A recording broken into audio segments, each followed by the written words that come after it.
Hi friends, రీసెంట్గా జరిగిన bus సంఘటన మనందరికీ తెలిసిందే కదా. చాలా బాధాకరం, చాలా దారుణాలు. అసలు ఒక్క నిర్లక్ష్యం వందల కుటుంబాల జీవనాన్ని ఛిన్నం చేసింది కదా. ఒకరు తాగి రోడ్డు మీదకు రావడం వల్ల జరిగిన ప్రమాదంలో 20 ప్రాణాలు మాయమైపోయాయి. ఆ 20 మంది వెనుక 20 కుటుంబాలు కన్నీరు మున్నీరు అయిపోయాయి.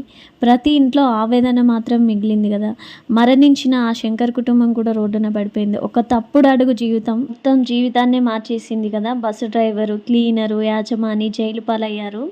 ట్రావెల్స్ యాజమాన్యం కార్యాలయాలు మూసివేయబడ్డాయి కదా. వందల ఉద్యోగులు కూడా కోల్పోయారు. మొత్తం 250 కుటుంబాలు ఈ ఒక్క ప్రమాదం వల్ల ఆర్థికంగా మానసికంగా కూలిపోయాయి కదా.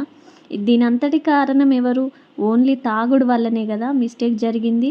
అందుకే అసలు నాకు ఒకటి అర్థం కాదు, ఈ తాగుడు అసలు ఎందుకు బ్యాన్ చేయట్లేరో ఏమో. అసలు ఈ తాగుడు వల్ల ఎన్నో కుటుంబాలు నాశనం అవుతుందని ఈ సంఘటన ద్వారా మనకు క్లియర్గా తెలుస్తుంది కదా. అందుకే తాగడం ఆపేస్తే చాలా వరకు ఇలాంటి ప్రమాదాలు జరగకుండా ఉంటాయి. ఇక వీడియో విషయానికి వస్తే మైసూర్ పప్పు అయితే చేశాను. ఇక వీడియో ఎలా అనిపించిందో కామెంట్ చేయడం మర్చిపోకండి. పోయేటప్పుడు ఒక లైక్ కొట్టిపోండి. ఫస్ట్ టైం చూస్తే నా ఛానల్ సబ్స్క్రైబ్ చేసుకోండి.